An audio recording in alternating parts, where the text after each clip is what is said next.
Giant chicken. Balapur नाम के गांव में शालिक नाम का एक किसान रहता था। उसे दो बेटे थे। बड़ा बेटा नीलेश खेती बाड़ी करता और छोटा बेटा उमेश शहर में गैरेज में काम करता। उमेश हमेशा संडे को गांव में अपने माँ बाबूजी और भाई को मिलने आता। एक दिन की बात है, नीलेश सवेरे सवेरे खेत में काम कर रहा था। तभी उसे कुछ आवाज सुनाई देती है। नीलेश, क्या कर रहे हो तुम? अरे ये कौन है जो इतनी बड़ी आवाज में बात कर रहा है? नीलेश ये देखने के लिए जैसे ही पीछे मुड़ता है, वो देखता है कि एक बड़ा सा जायंट मुर्गा उसके सामने खड़ा है। वो बहुत डर जाता है और वहीं पर बेहोश हो जाता है। कुछ समय के बाद वो होश में आता है। तब वो अपने भाई को देखता है और साथ में ही बड़ा मुर्गा भी रहता है। अरे उमेश, ये सब क्या है? इस मुर्गे को देखकर तो मेरी हवा ही निकल गई। मैं कितना डर गया था पता है? अरे क्या भाई, इतने बड़े हो गए फिर भी डरते हो? कहाँ से लेकर आए इतना बड़ा मुर्गा?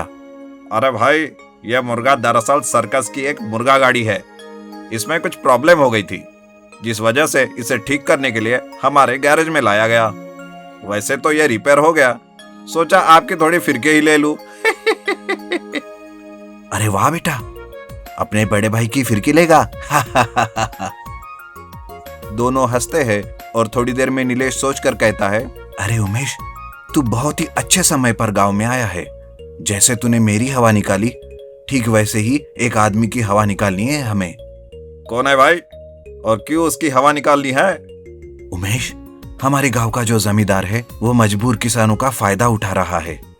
उन्हें ज्यादा ब्याज पर कर्जा देता है और जब किसान उस कर्जे को वापस नहीं दे पाते तो वो उनकी जमीन हड़प रहा है।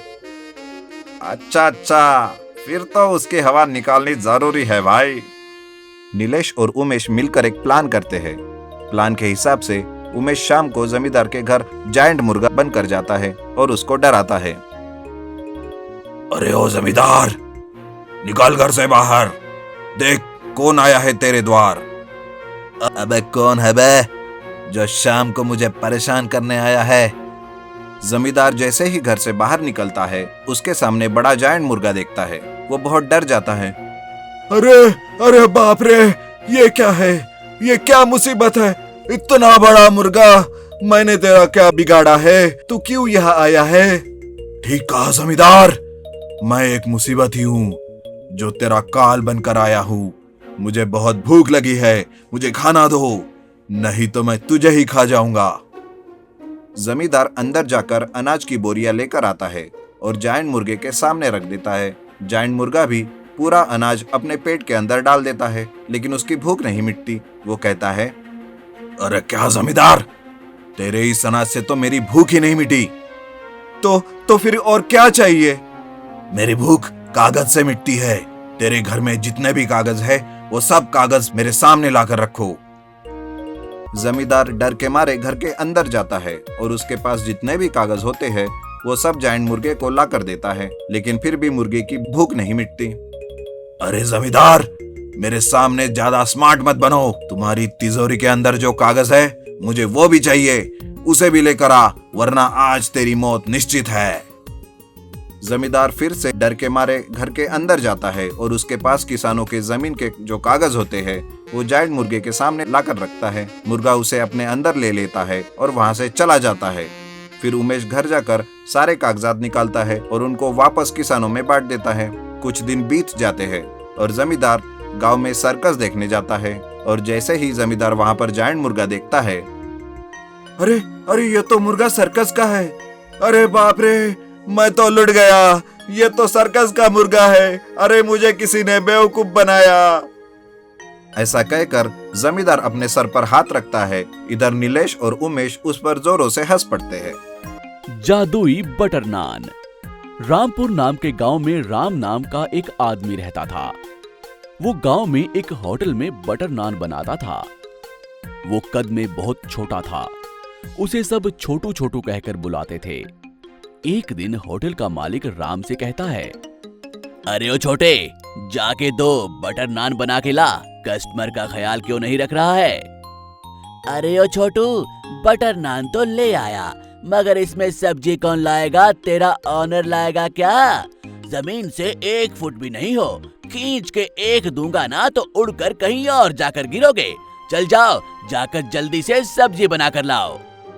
इस तरह सारे लोग उसे छोटू छोटू कहकर उसका मजाक उड़ाते थे। वो बहुत दुखी रहता था।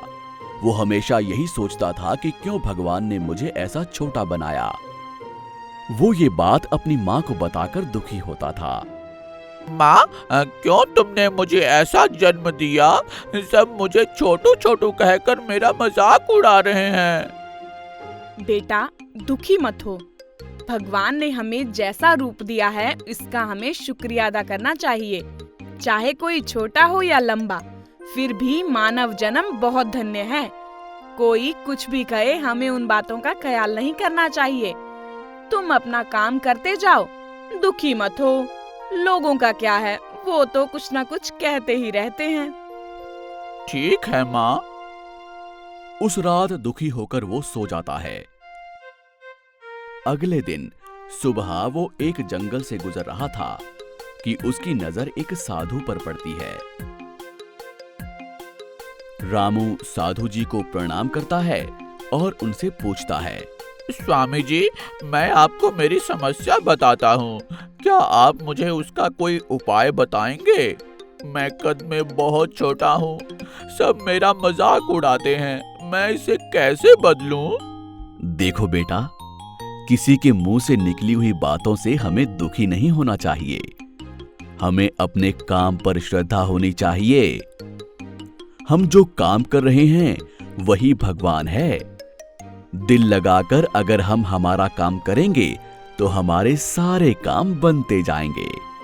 वैसे भी बहुत सालों से जो शनि तुम्हारे साथ है वो तुम्हें छोड़कर जाने वाला है। कल से तुम जो भी काम करोगे वो बिल्कुल सिद्ध होगा। ये कहकर साधु अपने कमंडल में से पानी निकालकर राम पर छिड़कता है और वहां से चला जाता है। राम स्वामी जी की बातों से बहुत खुश होता है और बहुत ही आत्मविश्वास के साथ वहां से निकलता है। एक दिन राम बटर नान बनाते बनाते मन ही मन भगवान से प्रार्थना करता है और स्वामी जी को याद करके बटर नान खाता है।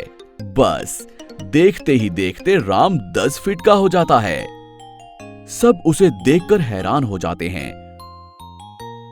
अगले दिन राम होटल जाता है। क्या रे, अचानक से तू इतना लंबा कैसे हो गया? कोई जादू किया है क्या? पहले मैं तुमसे सर झुकाकर बात करता था, लेकिन अब सर उठाकर बात करनी पड़ रही है।